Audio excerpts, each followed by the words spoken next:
আসসালামু আলাইকুম দর্শক। আজ সকালে আমাদের বাগান এসে দেখি আমাদের বাগানের প্রতিটি আম গাছ নিচে অনেক আম ঝরে পড়ে আছে।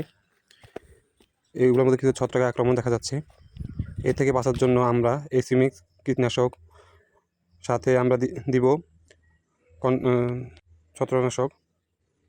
আর আম ঝরে পড়া রোধের জন্য আমরা বোরন ব্যবহার করবো এখানে, যাতে আমের বটুগুলো অনেক শক্তিশালী হয়, ঝরে না পড়ে। আর পোকার হাত থেকে বাঁচার জন্য আমরা এখানে কীটনাশক প্রয়োগ করব, যাতে আমগুলো ফ্রেশ থাকে। এই সবগুলো ওষুধ আমরা একসাথে মিক্স করে আমাদের বাগানে প্রয়োগ করব। ভালোভাবে এগুলো মিক্স করতে হবে।